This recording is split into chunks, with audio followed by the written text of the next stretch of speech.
So this video is the second part of my review and reaction to this new Justice for Madeline series that's been released.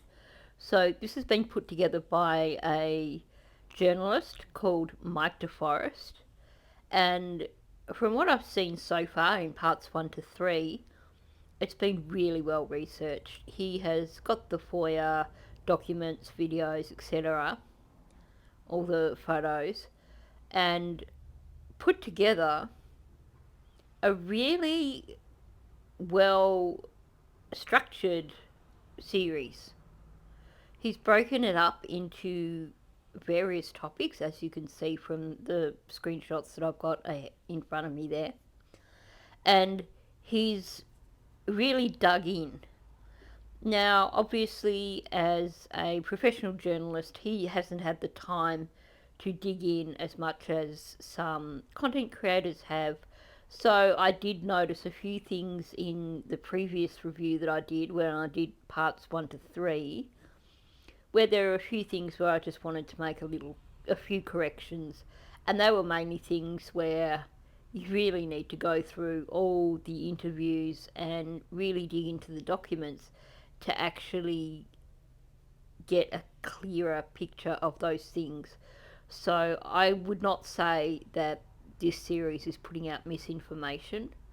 All I would say is that it hasn't quite dug as deep as someone who has the time to focus solely on this one case.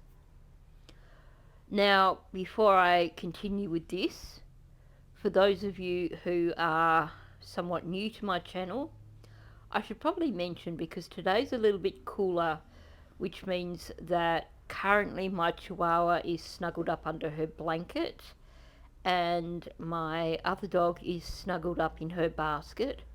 So you may hear some snoring noises in the background throughout this video. It's my dogs. I learnt long ago there's no point in me pausing the video and waiting for the snoring to stop, because I'd never get any work done. So if you hear snoring, that's what it is. Also, I just wanted to mention, for those of you who may not have caught it in my previous video, I've now set up a Patreon account.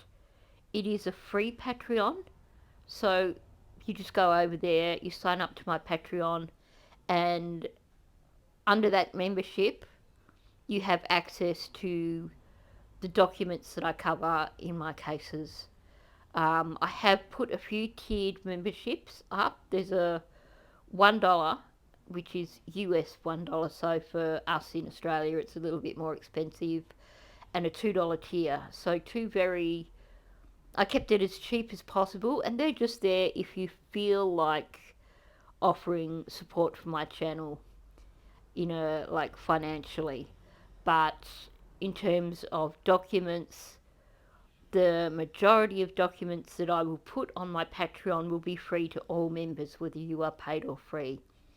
In terms of paid membership, there will be the occasional document which is a little bit more sensitive, something that I have reservations about just making it readily available to all the public, and that's where I will put those documents. But there won't be a lot of them. I think there'll be a lot of documents probably connected to the Kylie Rodney case that may go into the paid memberships.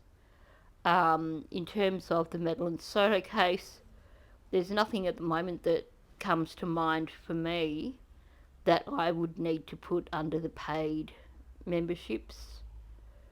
But if I do put it in the paid memberships, it is because it is of a sensitive nature, and I just want to have some restrictions on how available it is. For those people who've already joined, thank you so much. I'm somewhat astounded by the number of people who have actually joined my Patreon, so welcome to that. I will be adding more documents over the next week or so. I'm hoping to just continue getting more documents in there on a daily basis, or at least every other day, so that I can get all the PDFs that I have relating to Maddie's case up there in Patreon for people to access. In terms of the photos, I'm not sure how I'm going to go with putting them onto my Patreon, because at this point in time the file is so huge that I can't even download them. If I get past that obstacle, then by all means I'll certainly be putting them on Patreon for people to access. I'm trying to chase up some documents relating to the Delphi case. If I get hold of them, I'll also put them there for people to access. So now I know I caught a comment by a member, but I lost it again, so I didn't have a chance to reply. And people were questioning, well, what's the difference if we have membership here on YouTube and we have the paid membership over on Patreon? For my YouTube members, I do have members only videos, and I will hopefully soon be getting back to doing members giveaways. I know I said that I was going to do a members giveaway in December, but I'll explain that more to members, but that kind of got pushed back a bit, and I will be doing that within the next week or so. So I will definitely do my best to make sure that my YouTube members are still getting their money's worth, so to speak. But thank you to everyone who's supporting me in any way that they can. Even just subscribing helps my channel immensely. Just hitting a like button on my videos helps my channel immensely. I'm heading for, I can't even believe I'm thinking it now, but I'm heading for a goal of 5,000 subscribers. I'm not too far off the 4,000 mark at the moment, so hopefully that will happen sometime, possibly before the end of this month. But my big goal now is 5,000. So any support that you can give in terms of subscribing, sharing, liking, leaving comments, all those things are going to help me to grow my channel. Okay, I have waffled on more than enough, and it's probably time to just get into it and have a look at the rest of this documentary. So let's jump in.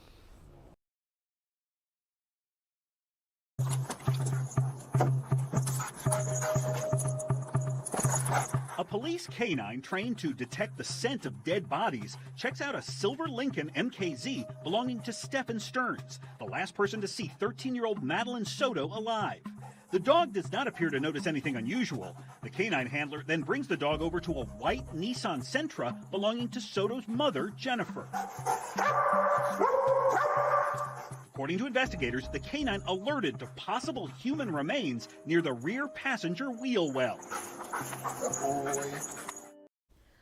It really bothers me that this dog did not alert to the Lincoln at all, because they have all the footage showing him with Maddie in the Lincoln. They have the footage of him moving her into the boot of the Lincoln. They know that he took her out to where he left her in the Lincoln. So for me, it is odd that the dog has not alerted, but I'm wondering if maybe part of that has got something to do with Chris's claims that the Lincoln was used as a pet taxi, and maybe there is a strong smell from the poodles that is somehow putting the dog off with that car. But I would imagine that if the dog has been adequately trained, that shouldn't make a difference. But you have Chris Stearns claiming that there would be blood and stuff in the back of the car, in the back seat of the Lincoln, from transporting the poodles. So I don't know, maybe that has had an impact. Maybe this is just a younger dog that is not as adequately trained, because if any of you followed the Kristen Smart case, the dogs that they used there were utterly amazing. They used the dogs to check out Paul Flores' dorm room where he had been living, and where they believed that that's where Kristen Smart died. And this occurred after the end of semester. Paul Flores had already moved out, and the university, as they so often do, had already had someone in to clean the dorm room, and yet several dogs alerted at the door of that room, and the dogs alerted to a emptied rubbish bin, alerted to the bed, alerted to part of the mattress. And when you think about it, we know in that case that he would have gotten Kristen out of that dorm room pretty quickly after she had died. So, from what I understand, when a person dies, the process of decomposition, the chemicals, all that begins pretty quickly. Now, I can't tell you the exact time frame from memory, but I know it's a short time frame, like within an hour or so, probably less than that. So to me, it's concerning that the dogs did not alert to his car. And all I can think of, the only explanations I can think of, is that the dog hasn't been as well trained as other dogs, or that there is, for some reason, something about that car that confused the dog. As for it alerting to the wheel arch of Jen's car or around the back door, we know that he took that car back out during the night after they had reported Maddie missing, and it makes me wonder if perhaps the spot where he parked could have in fact been the same spot where he had previously been with the Lincoln, and had he perhaps taken Maddie out of the Lincoln and lay her on the ground at some point in time, it could be that there was some sort of transfer there with Jen's car. Could also be that he went back over to where Maddie was, went over to Maddie, and that maybe he touched somewhere on the outside of the car. But once again, you would expect the dog to alert to more than just one spot in that car. If he had gone back and he had touched Maddie, or he had been close to Maddie, then it should have also alerted around the driver's seat. So I definitely have questions about what was going on there with that dog and why it only alerted to the wheel arch of Jen's car and not to the Lincoln. Earlier that day, authorities arrested Stearns for sexually molesting Madeline. At that point, investigators believed she was likely dead, but they did not know where her body might be. So detectives used license plate readers, surveillance cameras, and other investigative tools trying to bring justice for Madeline.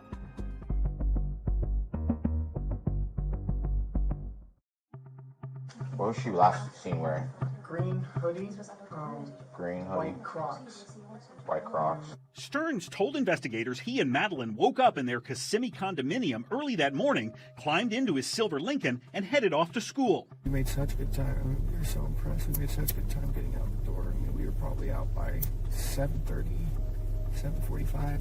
But at that very same time, 7:30, detectives say surveillance cameras at the Venetian Bay Village's condo complex captured video of Stearns putting trash into a dumpster. Deputies later followed this trash collection truck to a sorting facility. Seriously, this guy deserves an award for Dumb Criminal of the Year. You have these cameras that are so obvious.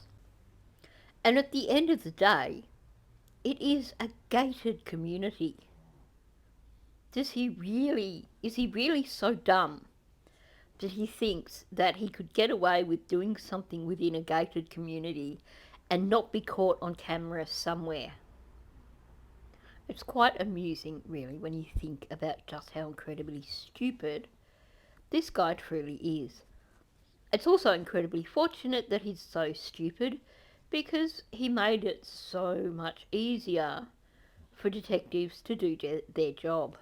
In the trash, deputies say they found Madeline's backpack, her school laptop computer, and one white crock. According to investigators, a matching white crock was located in the bedroom of Madeline's mother. And there is another major thing that bothers me about this case. The crock in Jen's room. It is on the top of the pile of shoes. It is a single crock. You can see her two crocks below it in the pile. So it's pretty damn clear that it's not just one of hers. There's 3 crocks in that pile of shoes. Now, you can't tell me that Jen didn't put on shoes that day. Where were her shoes that she put on? Were they in that pile of shoes? Did she go over to that pile of shoes and get the shoes that she needed, put them on, and not see Maddie's crock? She sat there and listened to Stearns give a description at her mother's office of what Maddie was wearing, and he clearly said that Maddie was wearing Crocs. Yet, no questions from Jen ever. And it just bothers me so much. It also bothers me why there was only one Croc in the dumpster. To me, that says that the Crocs weren't together. Well, that's probably normal for a child with ADHD. It's possible that she may have taken them off. Now, we know she didn't wear them to her party. She had those gorgeous strappy shoes on instead. And I haven't been able to pick them in any photos yet. So if anyone has spotted where they were, let me know. But we know that she wasn't wearing the Crocs at her party. So it's possible that she's changed out of them at another time.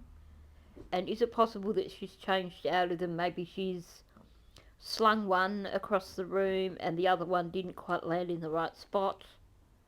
Or is it possible that maybe Stearns started out with 2 Crocs and one fell off Maddie's foot and maybe the dog ran off with it? And then Jen saw it and just threw it on the pile of shoes without realising it was a sole one? I don't know. I just cannot think of a logical explanation that I can feel satisfied with. Now, the other thing I have questions about is the dumpster. Because we know that there were, I believe, at least three trips made by Stearns to the dumpster. But I don't believe that in the documents that have been released and the photos that have been released, that we actually know everything that was put in that dumpster. So it's something that I think I need to go back and look at, but I think that there is some information there that hasn't been released, which makes me rather curious. She was asleep in the car most of the time, just snoozing until we got there. Stearns told detectives that Madeline was not awake during much of the drive from the condo to Hunters Creek Middle School, located about 6 miles away. Do you remember what time you dropped her off? I estimated it to be sometime between 8:20, 8:40. But at about that very same time, 8:19 a.m., detectives say surveillance video shows Stearns and Madeline returning to the condominium complex through this security gate. The female appeared to be completely slumped over and with her mouth ajar, investigators wrote. They believe she was dead. I talked to him. He showed me his little clicker, And he's like, hey man, I'm clicking, it's not working. This security guard says he opened the gate to allow Stearns back in. Now, I would have to listen to it again, but I'm pretty certain that what he actually said was that when Stearns said to him, look, the clicker's not working, that he actually clicked the clicker himself and it did work. Not that he actually let Stearns in, but he activated the gate with Stearns's clicker. So, you know, it just shows how much of a damn liar Stearns is too, though. How dumb would you have to be to say that you went back to collect your clicker, knowing that you had had this interaction with a guard at the gate where you had discussed the clicker, where he had actually activated your clicker for you? I mean, did Stearns think that they just weren't going to check up on any of this stuff? It really does make me think that in terms of trying to cover up after what occurred, that Jen was definitely the mastermind in the situation. Because Stearns was too dumb. He couldn't even get his story straight and was saying things that could be so easily proven wrong. Just remember there was a woman like sleeping beside him with a green shirt. Did you see her move at all? No. Okay, she was just still. Stearns never mentioned that he returned here to the condo until detectives confronted him about it. His explanation contradicted that security guard who says Stearns had a gate clicker. Yep, score one for Myra Tagler on that one, because if you remember, it was the interview with her where she kept going at him over the fact that his timeline did not add up, that he had this massive period of time, and where it didn't seem like any of what he was saying seemed to fit. And I think there was a male detective in there as well. But I do remember that Detective Tagler was just really hammering in on it, and that's when he came out about the tag. And I think the male detective asked him, well, you know, why would you need to go back to collect your gate clicker when you could just do that when you returned? It doesn't make sense to be almost at the school and double back the 6 miles or so to collect the gate clicker just so you can get back in later on. Honestly, the guy really is as dumb as they come. I had forgotten something. I had forgotten my gate clicker. I'm sorry. I forgot. I had gone back to the house real quick after we left because I forgot my gate clicker. And there he is, caught in the lie right there. He starts trying to say I'd forgotten something, and then it obviously popped into his head, well, the logical thing to say I forgot would be the gate clicker because I wouldn't be able to get back in without it.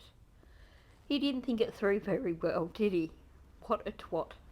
Did she go inside with you? No, she was in the car still. She was asleep. Where in the car? Passenger side.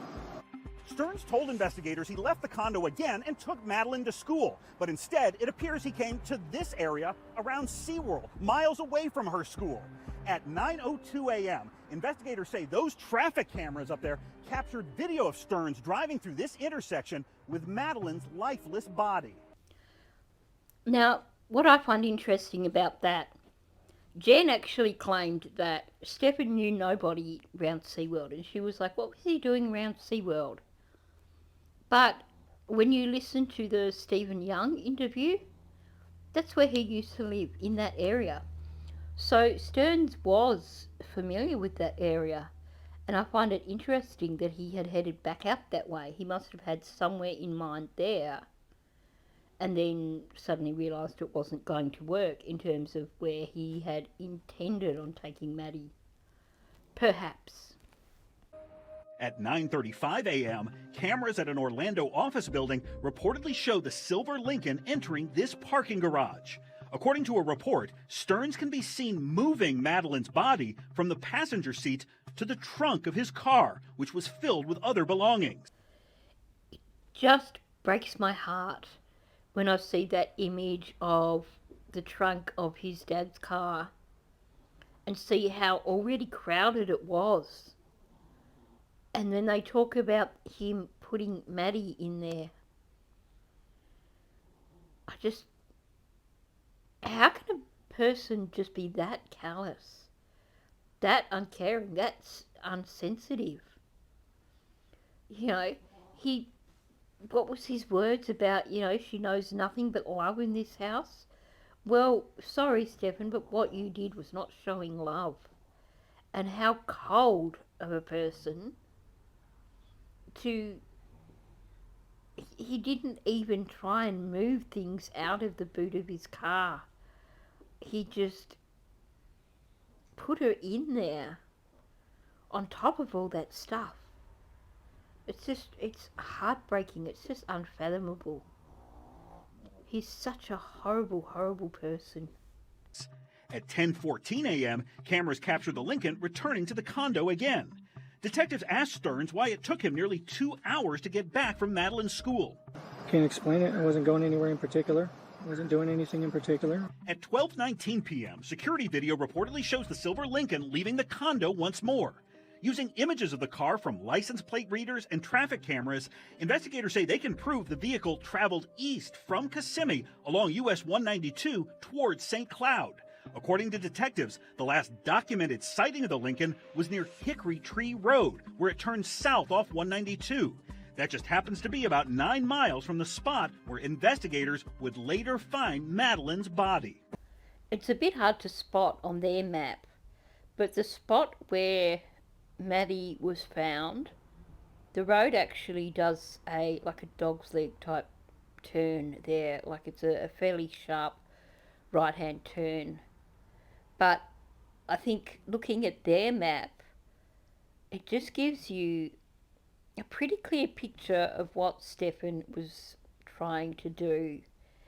He was almost certainly headed for one of the lakes in that area, and he had headed around to the more isolated area, the more isolated part.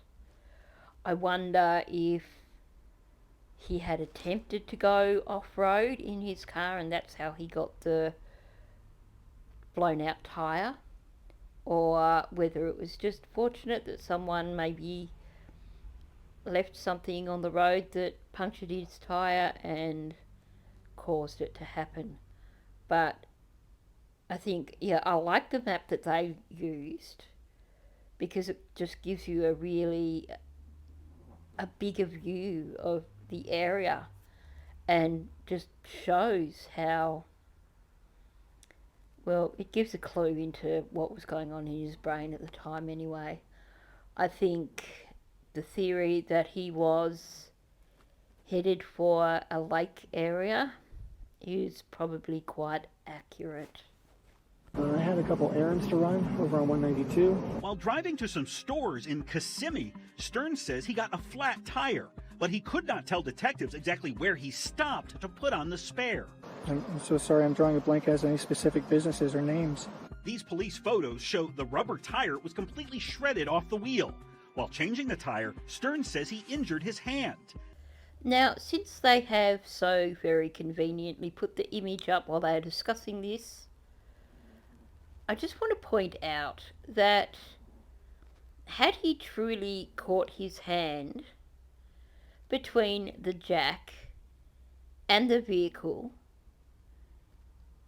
it would have ripped his hand off, basically. You're talking about a vehicle that probably weighed half a ton, maybe more. If you get your hand caught between the jack and a vehicle, you're not going to be pulling it out like he claimed to have done. And I can assure you that you're not going to do just that little itty bitty bit of damage to your hand. That looks to be perfectly spaced for a barbed wire fence. Or maybe it could be a bite mark, but I'm thinking it actually, lack of bruising to me would suggest that that is from basically snagging it on a barbed wire fence, which we know he basically had to climb over to take Maddie to where he left her. Once again, the guy really never thought any of his lies through, which is of course super convenient for detectives and so fortunate for Maddie. That tire change delayed Stearns from returning home, he says, so he could not pick up Madeline after school. Instead, Jennifer Soto headed out alone to get her daughter. I went to pick her up from school today, and she never came out. One of the many questions that I wish that they had actually asked Jen Soto or Stefan, or perhaps both, to see what answers they got from each of them, is, was it normal for Stefan to go with Jen to pick up Maddie after school? Because when you're talking about a 20-minute drive, 20 minutes there, 20 minutes back, why did he need to go with her? Or was it just for the company? And the other question that I want to know is it normal for her to sit and wait for an hour in the car line? Because to me, it's questionable.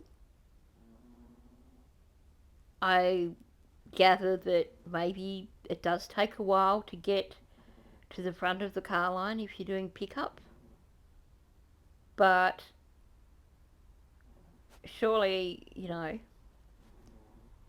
Jen doesn't have a life.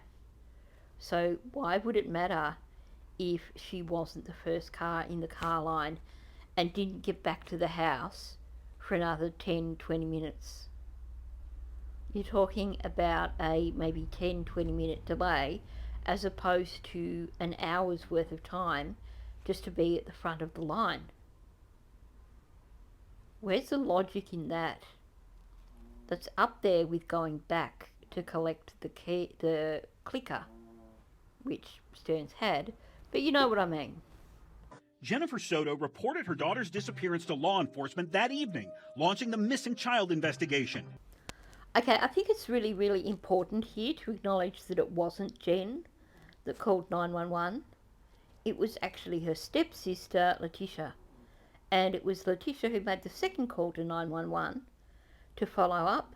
And then it was Yolanda who made the third call to 911 to follow up. There were no calls made by Jennifer Soto to report her daughter missing. In fact, until that first call was made, Jen had done absolutely nothing other than driving between the school and her mother's office and then hiding out parked on the road somewhere for half an hour. She had not done anything to try and figure out where her daughter was. So it's a shame that they didn't highlight that fact because I think it is quite significant. She and her boyfriend then returned home, but Stearns reportedly did not stick around. Stefan went out sometime in the middle of the night and went searching, cruising around to see if he could figure out where she might be. What car was he driving? My car. Any thoughts on why she switches from saying that he went out searching to he went out cruising around? Because it's almost like she's trying to imply that he actually wasn't searching at all. He just took her car out and went cruising around. The way she changes tack there, to me, certainly suggests that she doesn't believe he was searching. And I wonder if it is a slight leakage there, because she knows he wasn't searching, because she knows exactly what he was doing. Possible? I'd love to know your thoughts.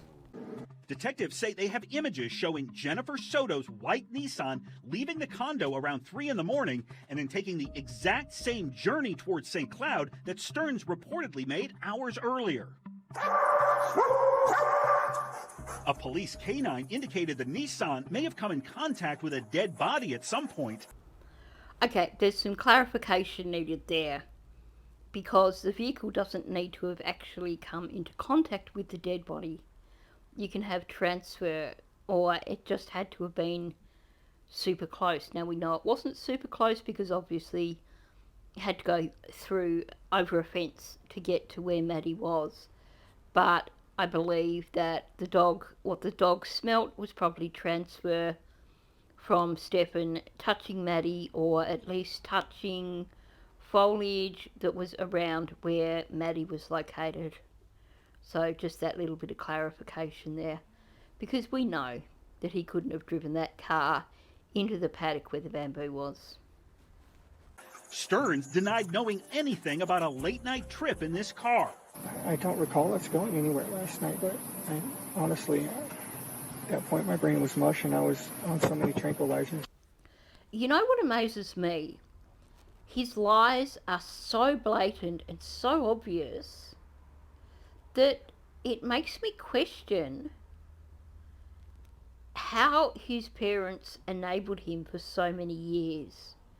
Surely they would have had to have seen through his lies. And yet we know that they pretty much enabled him for his entire life. And they taught him to get away with these lies. And it's just mind-boggling to me. If you've got a son who lies so obviously, don't enable those lies by pretending that you believe them. You need to challenge those lies and say, prove it to me. You don't have to accuse them of lying, but you can challenge those lies and ask for evidence. But it seems like this guy was 37 and still believed that he could just make up complete utter BS that was utterly unbelievable and that people would believe him. 4 days after Madeline's disappearance, Kissimmee police asked the community for help pinpointing where Stearns may have changed the tire of his silver Lincoln. If anyone saw this vehicle or noticed anything suspicious, we're asking that they call Crime Line. Hours after that news conference, a witness came forward claiming he saw a man who resembled Stearns changing a tire right here on Hickory Tree Road. Just a few feet from here, over that fence, and in those trees back there, investigators found the body of 13-year-old Madeline Soto. The medical examiner determined she had been strangled to death. When you look at the difference in foliage from when they found Maddie to when this reporter was doing his story, it really is quite startling how quickly the grass came up. And like I said in yesterday's video, it is so fortunate that they found Maddie so quickly, because they may not have found her for a long, long time otherwise. And let's just give a shout out to Walter, the wonderful hero who helped them discover Maddie. This guy rang in to report that he saw Stearns, and they said to him, you haven't given us enough details. And they hung up on him. They didn't even want to hear his tip. So what did he do? He went back to the location where he saw the vehicle. He took photos from the location, and then he went and he searched out police who were at an old school or something some ways down the road, and said, this is my tip, here are the pictures, this is where I saw this guy changing his tyre, I believe it was Stearns. He persevered even though they hung up on him, and thanks to him, Maddie was found. So it really does say something about people who take the tips in cases like this. They need to be better trained, and I really hope that the person who hung up on him got a major serving. I would love to hear that call that was made, but I'm guessing that there's probably slim chances of us actually getting hold of that via FOIA. Stephen Stearns has been indicted by the grand jury on first-degree murder for the killing of Madeline Soto. The state attorney's office interviewed Jennifer Soto after her daughter's body was recovered. She said she did not know Stearns had been molesting the 13-year-old and did not know how Madeline died. Basically, you have two warrants, so I'll let you know what those are. Stearns, who faces the death penalty if convicted of killing Madeline, has pleaded not guilty to more than 60 criminal charges, including child pornography possession, sexual battery on a child, and first-degree murder.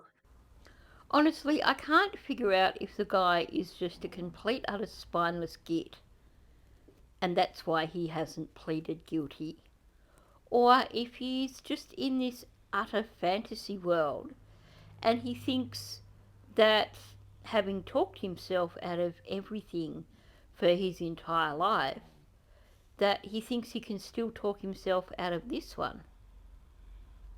I can't believe, given the mountain of evidence that they have against him, that he hasn't just pled guilty.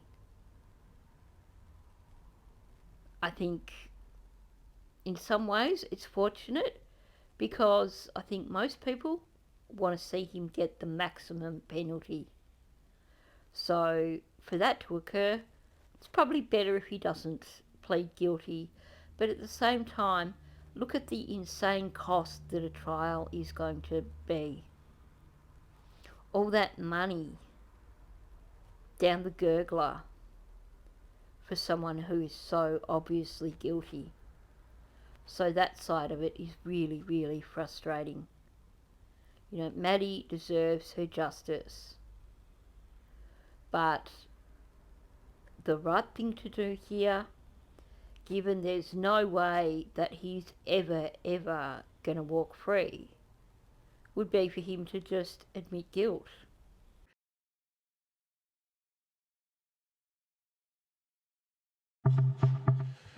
All right. Well, good afternoon. So thank you for being here. 2 days after Madeline Soto failed to show up at school, authorities held their first news conference. This is every parent's worst nightmare.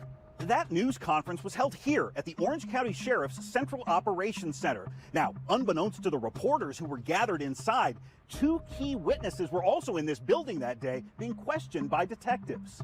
Would you like water? I'm okay for now, thank you. Okay.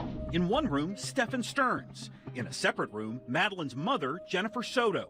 They're very similar. They're both very childish. All 3 events took place at the very same time here as investigators sought justice for Madeline. I have to say there is definitely a certain level of brilliance in the way they gave both Jen and Stearns the impression that they were transporting them for this press conference, and they separated them and then shoved them into interview rooms.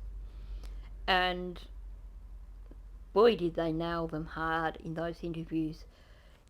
If you were wanting to rewatch those interviews without any narratives, any interruptions, if you are probably not hugely familiar with my channel, I have a playlist which is called a case file playlist, which has every single interview from this case basically done as a raw audio or raw video with no interruptions, so that you can go back and listen to any of those interviews straight through without the interruptions of someone offering their narrative.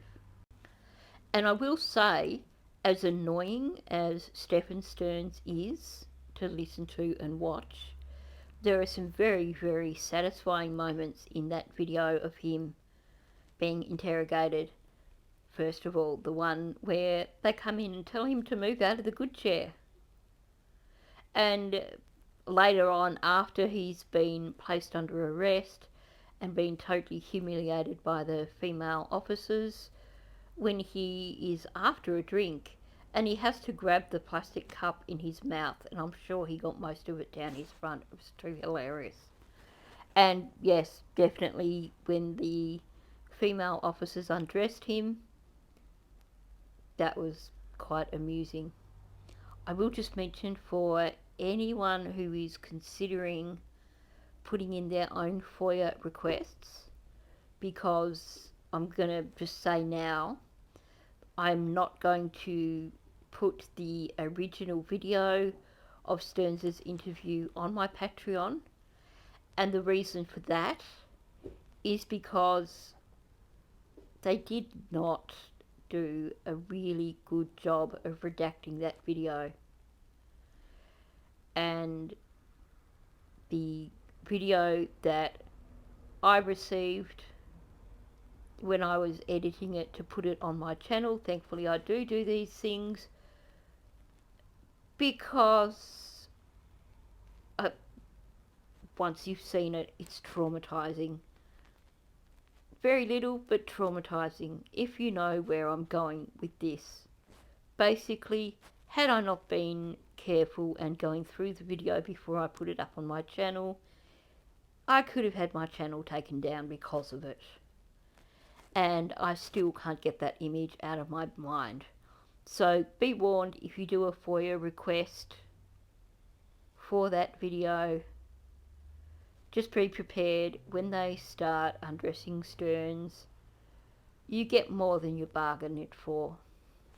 Anytime we have like a missing juvenile, we certainly look at everyone that has contact with that juvenile. While Orange County Sheriff John Mina was speaking to reporters, Stearns voluntarily waited in this interrogation room, puffing on a vape pen and attempting to set up his brand new cell phone. Hi, I'm Siri. Hi, I'm Siri.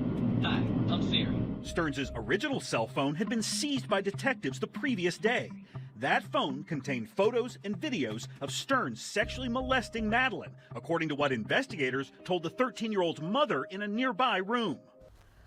I'd love to know what was going on in Stearns' head when they told him that they had retrieved all those images, because I'm pretty certain that he believed that by factory resetting his phone twice, that he'd gotten rid of all those images. And we know that when he went down to Northport, that he removed the hard drive from his computer, and that hard drive was either destroyed or thrown out. That was never retrieved. So in his head, he probably thought that they weren't going to find all those images, and he probably thought he'd gotten away with it.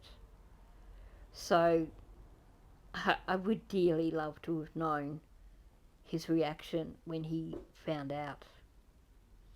Watching that video interview where they gradually hedge him in and they're asking him what was on his phone and were there photos on his phone, and he talks about, oh, there would have been photos of Disney and photos of his figurines or whatever, and they basically nail him and say, we know what photos were on your phone.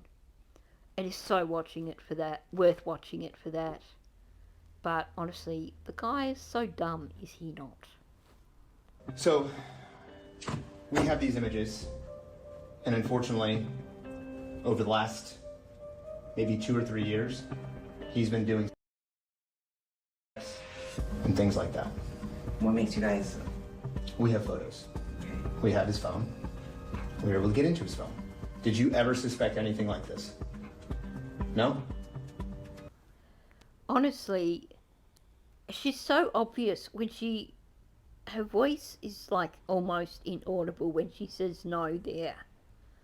To me, that says, yes, she knew. She suspected or she knew. I think given the Woody Allen comment, that she probably knew. Jen likes to come across as naive, as being a little bit simple. But honestly, when you listen to a number of the things that she has said in relation to Stearns, to me, she comes across as being manipulative, and she comes across as being the one in control in that entire relationship. You okay?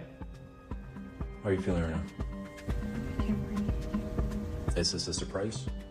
Is there photos of her? Mm-hmm. I don't want to believe that this is true.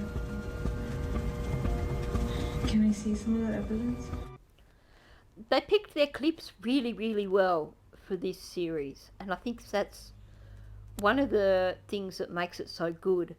They've really thought about what clips they were going to use. And here it shows how very unaffected Jen is.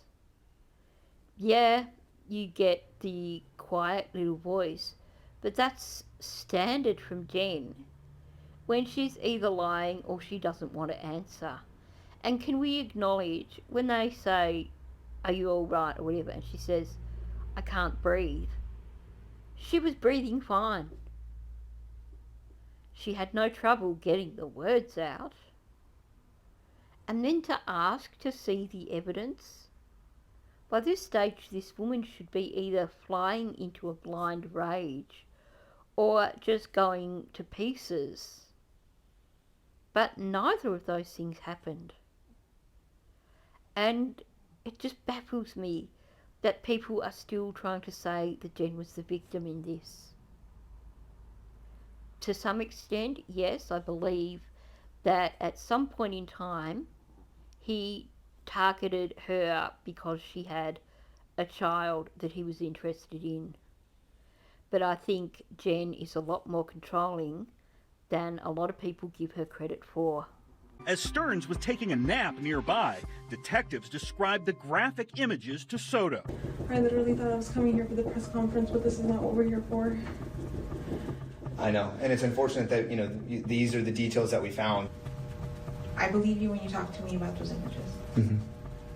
Those images might be real, or they've happened, but I don't believe it related to this case. It's possible that his story might be true and somebody else could have taken her. Like, I'm just thinking, like, what if we're focusing, like, okay, the sex things happened, right? But what if that's completely a side thing and not having to do with this, like her missing? It drives me nuts that even presented with those images, she still tries to deny that they have any connection whatsoever with Stearns. You know, she's trying to say, well, they might be real, or they're real. So she's trying to imply here that they're making up the images. Sounds like she's just trying to come at every angle possible to prove that Stearns is innocent. Like, I just cannot believe this woman. Her reaction is all wrong. She's so calm and calculated. There's no anger. She's not crying. She's not screaming. She's not crumpling into a heap on the floor. She's just debating with them whether the images are real and debating if they are connected with the fact that her daughter is missing. Like, what is going on with this woman? At Soto's request, detectives agreed to let her see one of the photos allegedly recovered from Stearns' cell phone of Madeline being abused. Stearns' face could not be seen in the image. Is he being placed under arrest because of those pictures? Yeah, we haven't made that determination yet. So what do you think should happen to Stefan? I'm afraid to say press charges, but what else? I'm afraid to say press charges. In that moment, she's making her priorities known. To her, Stefan is way more important than her own daughter. She's reluctant for them to press charges against him over the things that he had been doing to her daughter. That is not normal for a mother to say that. You know, why isn't she attempting to head out that door and say, where is that mongrel? Let me at him. I want to deal with him right now. But no, that's not what's going on in Jen's brain. What's going on in Jen's brain? She doesn't really want them to press charges against Stearns. There's a side of me that wants to say he's innocent if this doesn't happen, but who else's penis could that be? She's not left alone with anyone else. she's not left alone with anyone else. To me, there is definitely an admission of guilt there. That she's basically left her daughter unsupervised with this predator. She can claim that she didn't believe he was a predator, but this woman was sending her daughter upstairs to sleep with him. Just hearing her say she's not left alone with anyone else just makes my skin crawl. Does she really think that there could be more than one person doing that to her daughter? Is she really so determined to protect Stefan that she would even try that angle? But honestly, this woman really does need to be charged and she needs to be locked up. And why would they be on his phone? Yeah, why would they be on his phone exactly? Can I make one decision now and change my mind later? If I decide not to press charges now, could I change my mind and press charges later? Who says that? You've just been confronted with what to most parents would seem like one of the worst things imaginable that could happen to your child, with a person that you claim you trusted. And she's not concerned about wanting to throttle this guy. She's not concerned about what her daughter must have experienced, how it must have felt for her daughter. There's no emotion here. There's no anger, there's no sadness. She's certainly not being unable to breathe, as she claimed earlier. She just wants to know if she can make a decision and change her mind later. Of course, she's misinterpreted what they were saying, because obviously she gets no say whatsoever in whether charges are brought against Stearns. So, it was essentially a hypothetical question because she has no say in the matter. But you would expect a parent to be saying, I want you to charge him with everything you've got. I want you to lock him up for the rest of his life. But before you do that, let me at him. Not a single thing like that from Jen at all. The woman she should have never been allowed to have a child. And I really hope that she never has the opportunity to have more children. It's a lot to digest. Step on. How you doing, sir? Sorry. That's okay. Didn't mean to wake you up. Investigators do not believe Stearns got much sleep before this interview. Early that same morning, detectives say Stearns was caught on camera making a mysterious 6-hour drive from the Orlando area to his parents' home in Northport.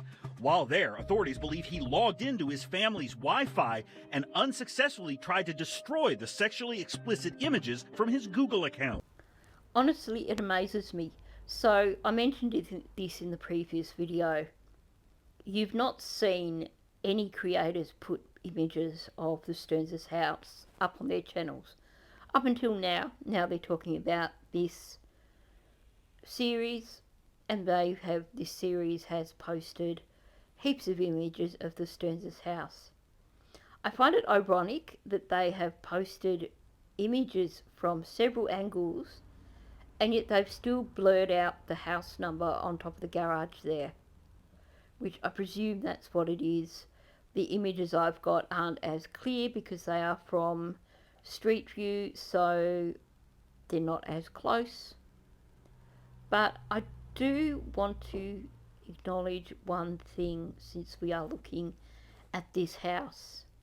And it seems to me that when I look at the previous images that I've looked at compared to these ones, that the garden out front is looking somewhat unkept. And I can't help wondering if that is because these people are no longer comfortable with being outside of their own house. And they're too afraid of the public to go outside and manage their gardens. Which is sad, even if they helped him in some way prior to his arrest. I think that if they did so, it wasn't under the belief that he was a killer. I think if they helped him, it would have been because he gave them some kind of BS story where Stefan's actually quite innocent and it's only some minor thing that he's going to get into trouble for if they don't help him. I believe that's what happened. I don't think they would have helped him out had they been fully aware of what he did. So I think this gives us some idea of the impact it must have on a family when someone in their family has been accused of such a horrible crime. And I think were you to drive past the house right now, it would probably look as unkept. I mean, I even find myself thinking, wow, you know, if I lived in Northport, I'd head over there with my own lawnmower and mow their lawns for them. I have questions about Chris and Deb Stearns, but at the end of the day, they're not the ones that did the actual crime. So I do feel some compassion for them in terms of what they're going through. You have the right to remain silent. After being read his Miranda rights, Stearns described driving Madeline to school 2 days earlier. She wasn't saying anything. She was just asleep. She was just reclined in the chair, sleeping. Okay, explain to me, like reclining backwards? Just laying back in the chair. Like that, I guess. Detectives say photos captured by traffic cameras appear to show Madeline dead in the passenger seat of the car as Stearns drove around the Kissimmee area in the opposite direction of Madeline's school. You know, given the number of images they have, given the video footage of him moving Maddie from the front of the car to the trunk of the car, I feel really, really sorry for whatever people end up having to be on a jury for this case. Obviously, it's not going to be nearly as horrendous as the Delphi case, but it's still going to be a traumatic case. I'd imagine that when they are dealing with the Red Rum case, that images of what he was doing to her in the home will be produced as part of the evidence. I'd imagine that his lawyers will try to argue that they should not be included, but I think in the context of what happened, I think that they are relevant to the case and that they will be presented to the jury. So I think whatever people are on the jury for this case are going to have a real tough time of it. Do you have any idea where she may be? No. None whatsoever. Mm-hmm. Okay. Detectives then questioned Stearns about his cell phone. What do you think was on the phone? Text messages. Emails. Phone stuff. Pictures? Oh, yeah. What kind of pictures were on there? Trading card pictures, lightsaber pictures, Disney pictures. This guy is so dumb that he honestly thinks that they couldn't retrieve the pictures that were on his phone. Like, what an imbecile. And, like, you know, half a brain. You only need half a brain to realise that if they're asking you about images on your phone, that's probably the time when you should be starting to question in your head if you know of any good criminal defence lawyers. So you want to add to the list of pictures?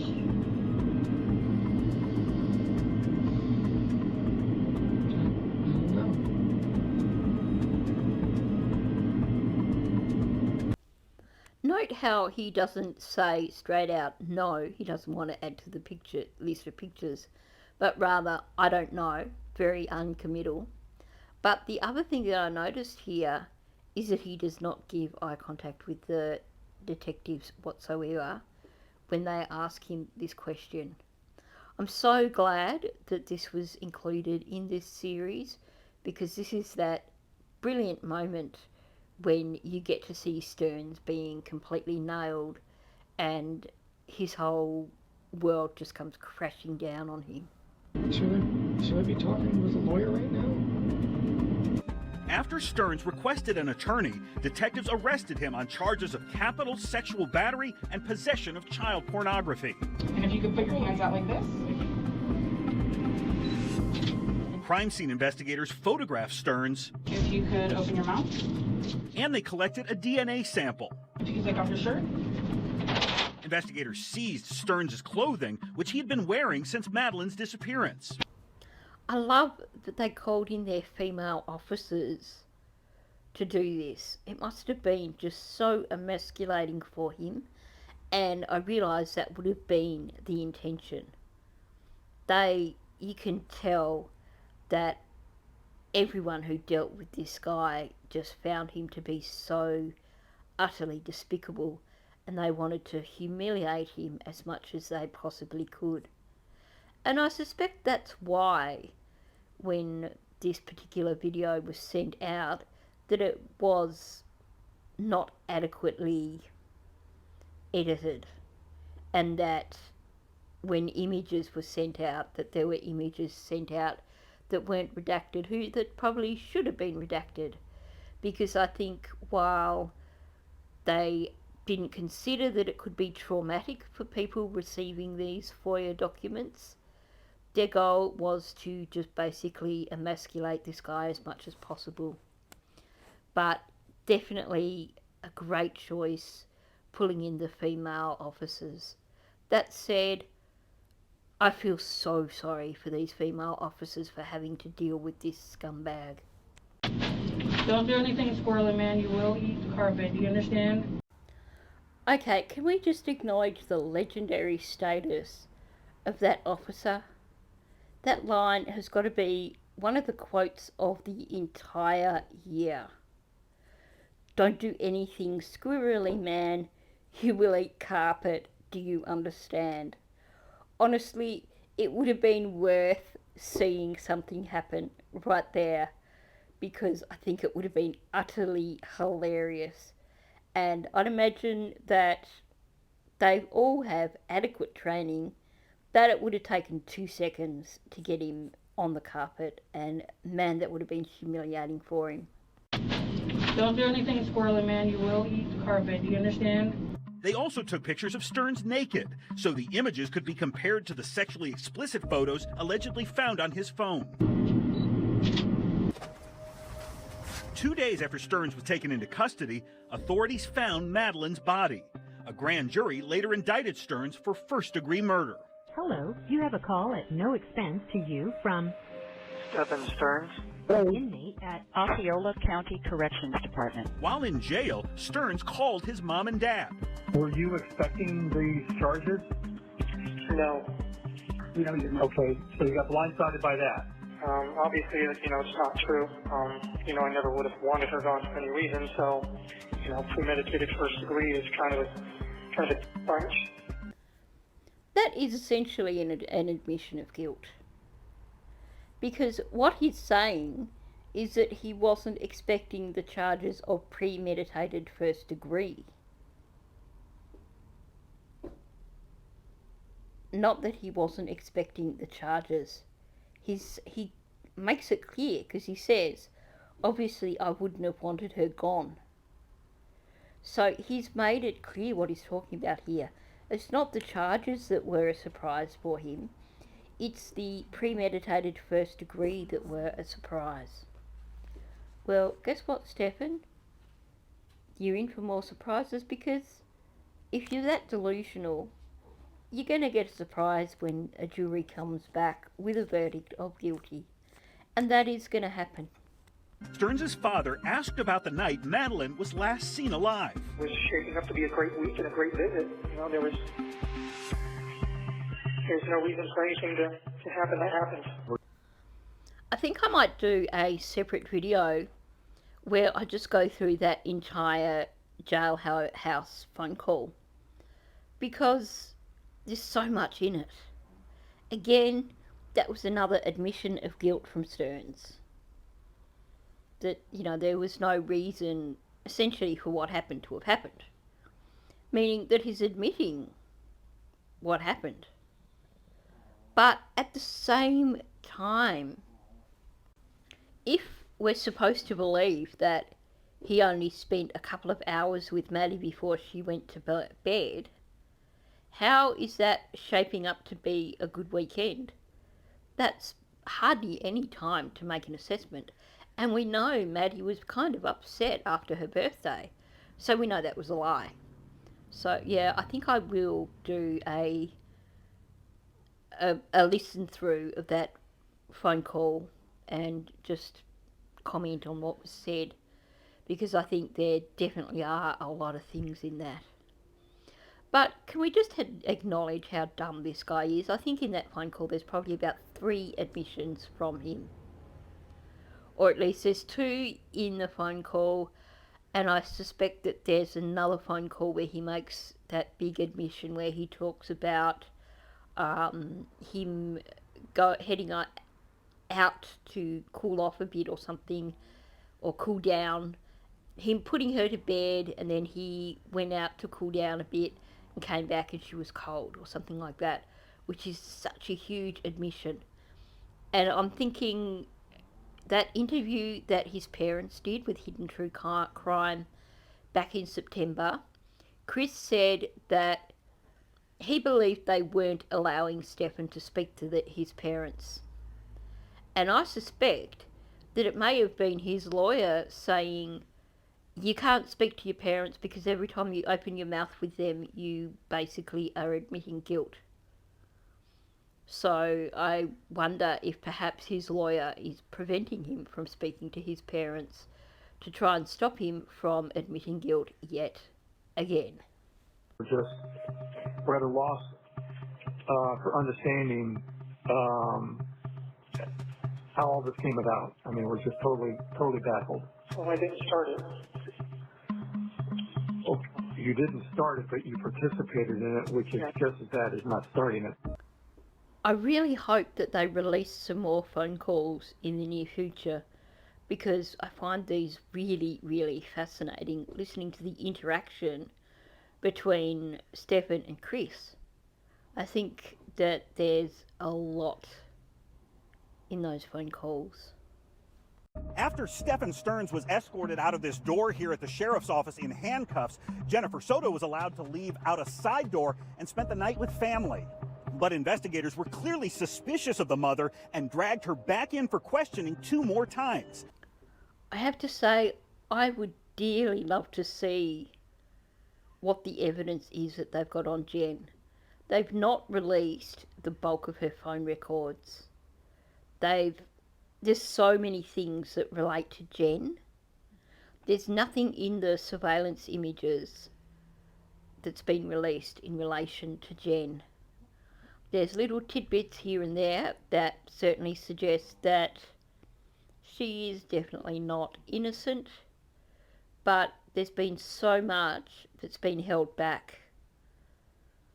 And I hope that's a good sign and that we are going to see her arrested. But at the same time, I'm also super curious to know what these things are that have been held back. So we're now on to the final episode of this series, part 6, where I believe they focus in on Jen.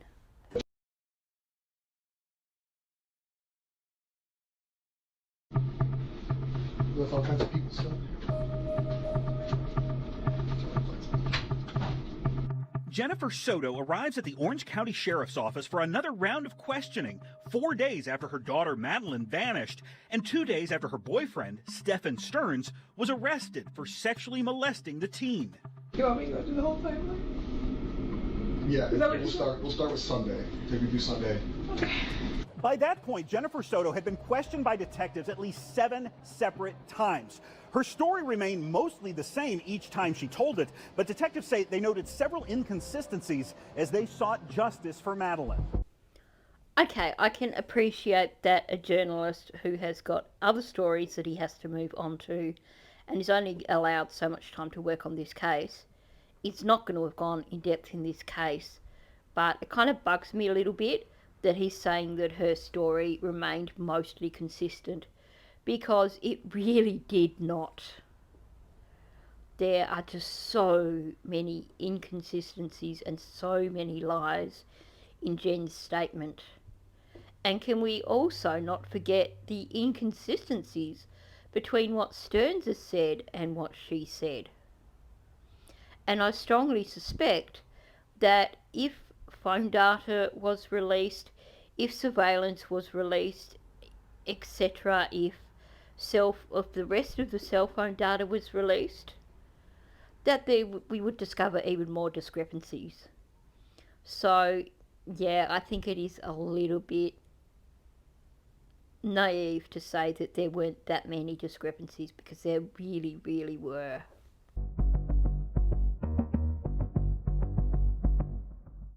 White Crocs.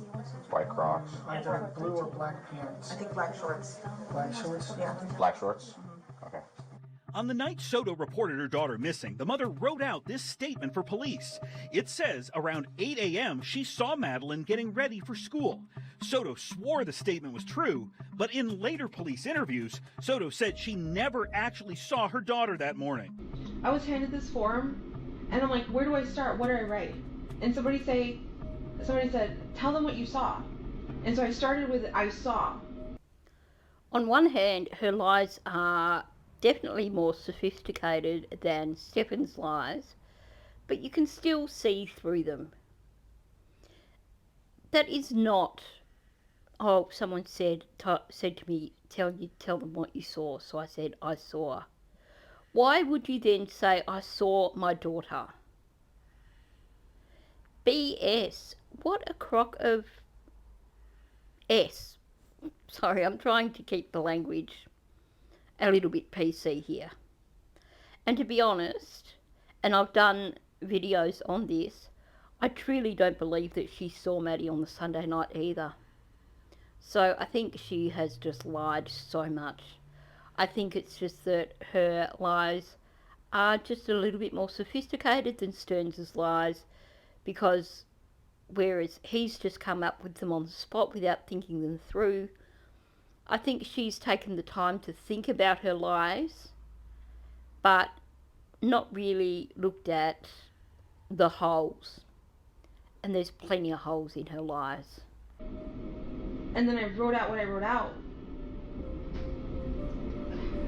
But it wasn't until later I was like, wait, I didn't see her. I assumed that I saw her. I assumed that I heard her, but I didn't.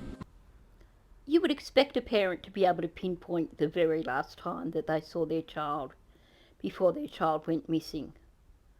Why would anyone say, I assumed that I saw her that morning, when they've basically, their story is, I was woken up by Stephen putting the lead on the dog and then I went back to sleep. Well, when did you assume that you saw her? The woman is, she does my head in. She truly does my head in. I would love to come face to face with her in the street, which obviously isn't going to happen here in Bendigo, but you know what I'm saying. Soto now insists she last saw Madeline the prior evening, as the 13-year-old went upstairs to sleep in the same bedroom with Stearns. So the living situation with them, I'll be honest, seems weird. It's weird to me. Detectives questioned Soto about how she, Madeline, and Stearns would occasionally sleep in the same bed together. Did you ever wake up and find them cuddling? Did you ever wake up and find them closer than you thought they should be? They would snuggle, yeah. Okay. But I We all snuggle. I didn't think that that was abnormal. Okay, so they would snuggle, sometimes him being in his boxers. He would wake up and she'd be in the nook of his arm, essentially in a cuddling position. And you never found that weird? No. Again, I think they've chosen really, really good clips here that really portray Jen in the way that the rest of us see her. I mean, seriously, the poor child was stuck between Stinky and the potato in a bed where he was snuggling with her. And Jen didn't see anything wrong with that. She talks about him having Maddie in the crook of his arm, and she doesn't see anything wrong with that. He was sleeping in his boxers, and she doesn't see anything wrong with that. Can we talk about the ex-girlfriend of Stearns, who relayed the fact that when Stearns would have a shower, he would walk out from the shower completely naked in front of Jen and Maddie.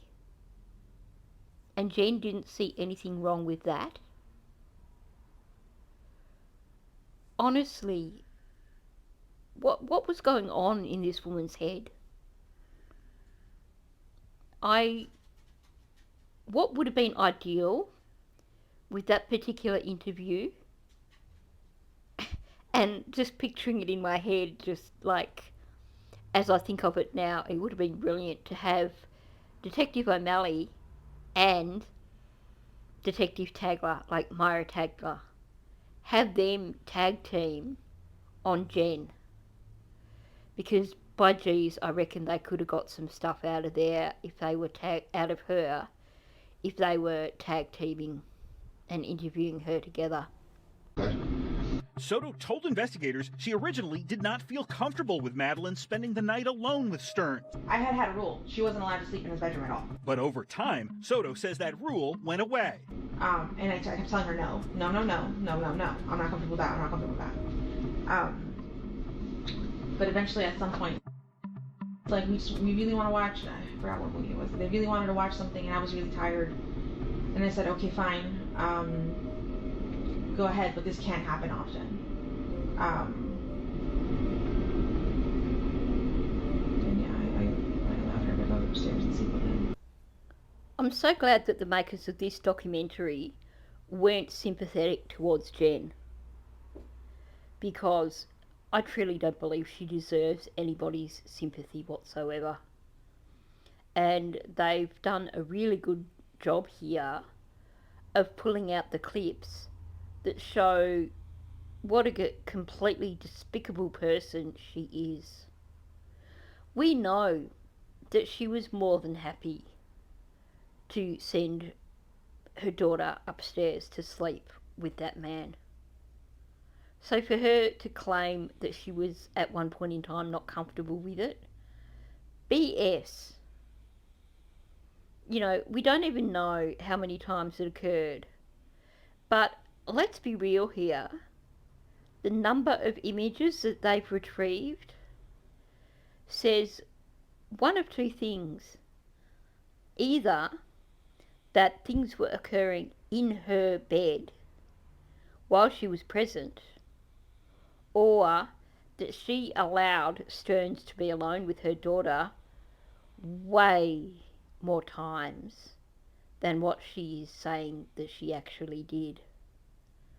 So kudos to the makers of this documentary for not going light on Jen, because she does not deserve it. During a police interview the previous day, Soto made reference to a famous filmmaker who is married to the daughter of his former girlfriend.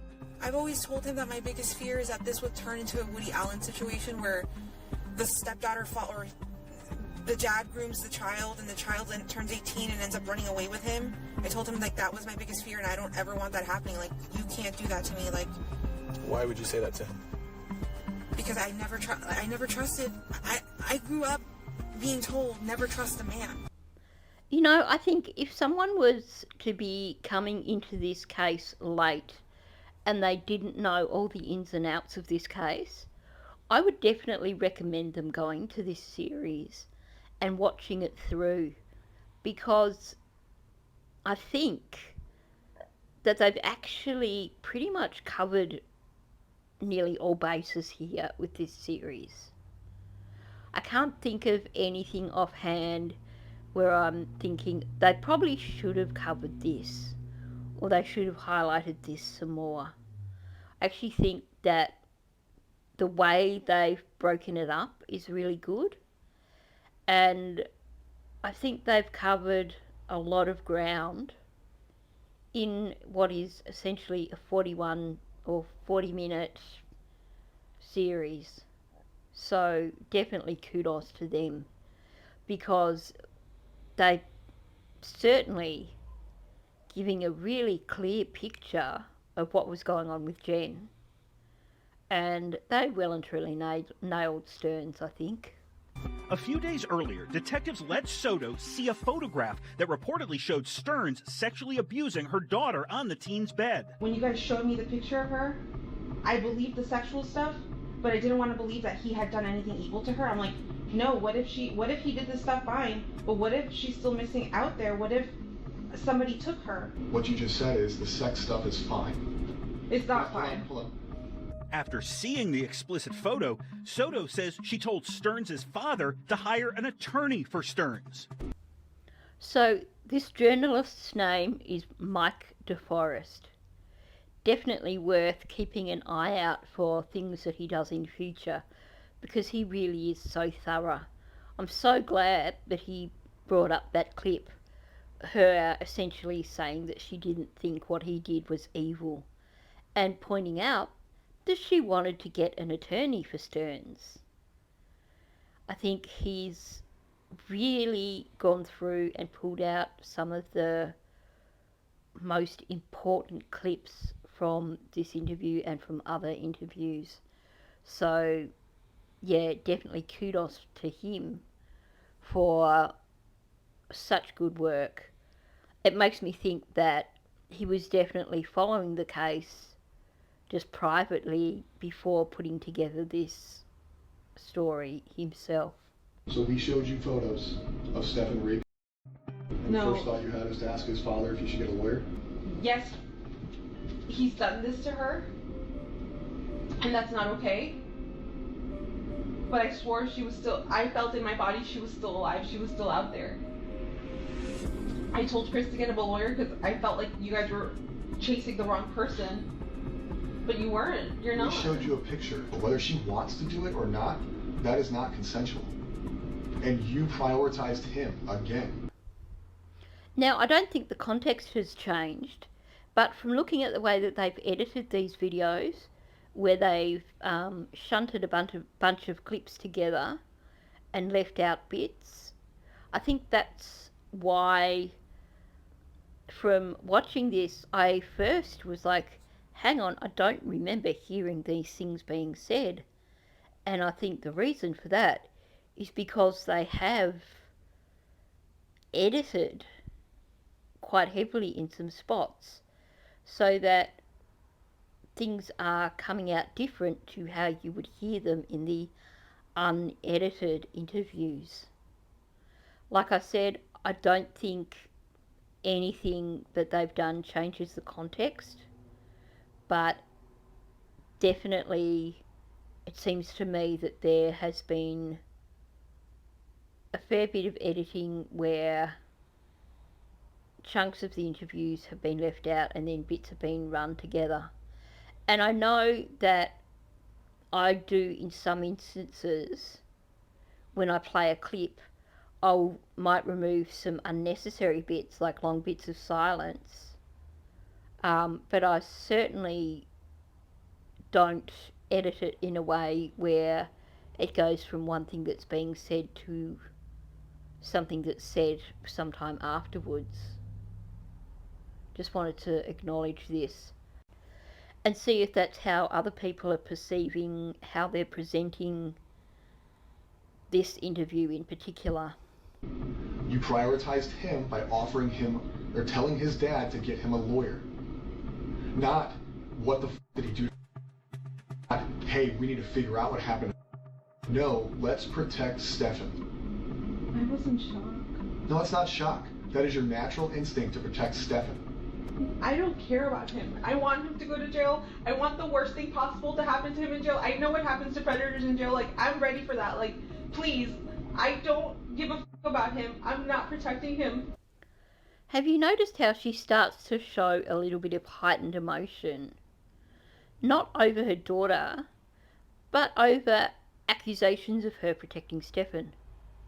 And to be honest, I think those accusations are so accurate. And I think what she's saying now is essentially grasping at straws. I actually think that she would be upset if something happened to Stefan in jail. But she's saying these things to try and get Jen off the hook. Because that's who comes first here. Number 1, Jen. Number 2, Stefan. And then number 3, way behind, is Maddie. It just doesn't sound genuine, and it also doesn't sound what I would expect to hear from a mother. She's sort of almost got it right, but I think a lot of mothers would be lock him up and throw away the key. But let me get at him first.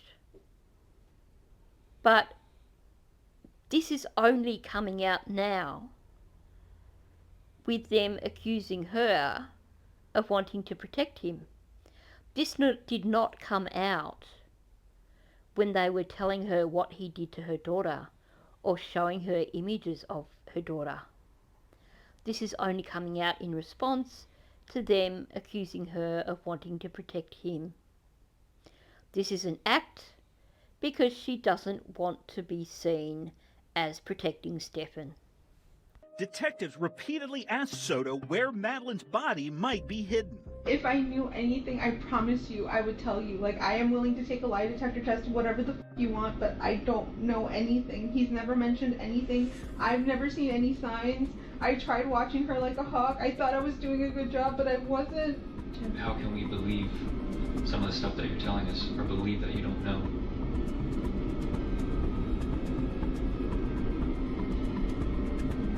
I don't know how to say it. I mean, I guess I'm stupid and gullible and very trustworthy. Again, well played by this journalist. What she did there, saying, I guess I'm stupid and gullible and not trustworthy, that is such classic narcissistic gaslighting, manipulation, call it what you want to call it. She is now putting it back on the detectives. This is something that to me appears to be something that she has done her entire life and has perfected the art of doing so. She's now trying to basically make them feel guilty for accusing her. This is her way of trying to de-escalate things and take the heat off her by playing herself as the victim. She doesn't believe these things that she's saying about herself. What she's essentially saying here is, I feel sorry for myself because you're accusing me of these things now. And poor me, and you have to feel sorry for me because this is how you're making me feel. It's classic narcissist strategy. Of course, I'm pretty certain the detectives didn't buy any of that crap whatsoever. But yeah, I'm glad that they played this in this series because that shows just how very manipulative Jen is. She wasn't feeling sorry for herself here. She was trying to manipulate detectives to make them believe that they had hurt her feelings, to make them believe that they had crushed her sense of self-worth by making these horrible accusations against her that were just so untrue. Poor little Jen. Complete utter BS. But I didn't think he'd be the type to do anything like this. During this nearly 3-hour interrogation, Soto provided no details that would help authorities locate Madeline. People get found. Sometimes it's quick, sometimes it's not quick. I'm hoping this situation is today, tomorrow, Sunday, but we will find him. Just 45 minutes or so after detectives escorted Soto out of the sheriff's office, deputies in Osceola County found Madeline's body. But even though the missing teen had finally been located, investigators still had questions for her mom. During one final interview at the state attorney's office the following month, Jennifer Soto was given a form of immunity whereby nothing she said could be used against her. The mother insisted she knew nothing about how her daughter died. Jennifer Soto has not been charged with any crimes. I really hope there is a part 7 to this, because that is a crappy way to end it. Especially after they've highlighted all this stuff about her in that interview. But I think while they have in some way shone a bit of a negative light on her, at the same time they didn't go as hard on her as what possibly I would have done. And they certainly haven't really dug in to have a look at the way that she actually did lie in that derivative immunity interview. The way that in that interview they avoided asking Jen a lot of things that would have made Jen look guilty. So I think by just finishing it off by saying, well, she hasn't been charged with anything, I find that really annoying, because it gives the impression that she's not going to be charged at all. And I actually disagree with that. I believe that there are plenty of things there that she could be charged with.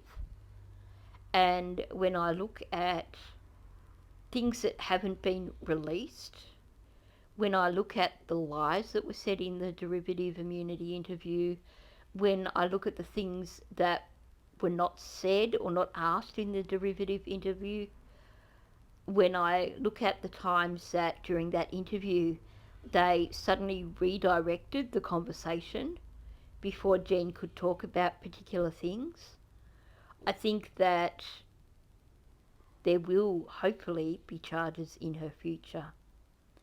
And I've spoken about that in another video, so I'm not going to go into that at the end of this video here. But yeah, my point here is I am a little bit disappointed with how they ended the series. And I do hope that there are going to be more videos, although I suspect that we probably won't hear from them again until Stearns goes to trial.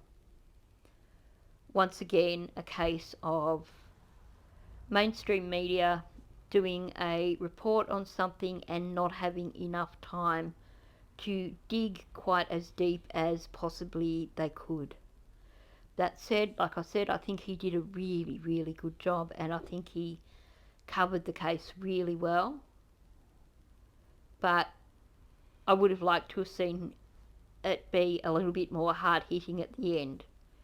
To me, the way it ends is suggestive of either another episode to come, or simply, and I've seen this done in documentaries before, where they've basically run out of time and just gone, yep, okay, full stop, end of story, thanks, catch you later, thanks for coming. So I'm going to leave it at that. Now, I'm just going to make a request, and that is, if you are new to my channel, please subscribe.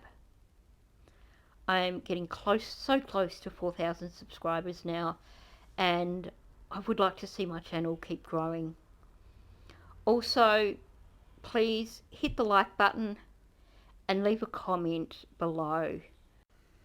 With this video in particular, I'm super keen to see people hitting the like button and leaving comments, because what I've seen with the previous video where I reviewed this series, that one was demonetized.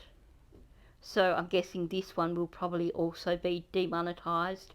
So you can help me by hitting like and leaving comments, because that gets this further out into the algorithm.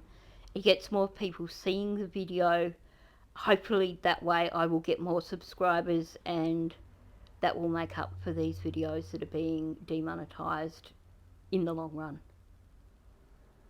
So I definitely look forward to seeing people's comments on this. What do you think of this series? What do you think of the way it ended? And I guess things that you think may have been left out, or things that you think did well. Just whatever thoughts you have, really. I love the way so many people have some really valuable things to add in the comment section of my videos, and I always look forward to reading as many comments as I can. I do my best to get through everyone's comments. Sometimes there's just not enough hours in the day. So once again, thank you, and I will catch you in the next one.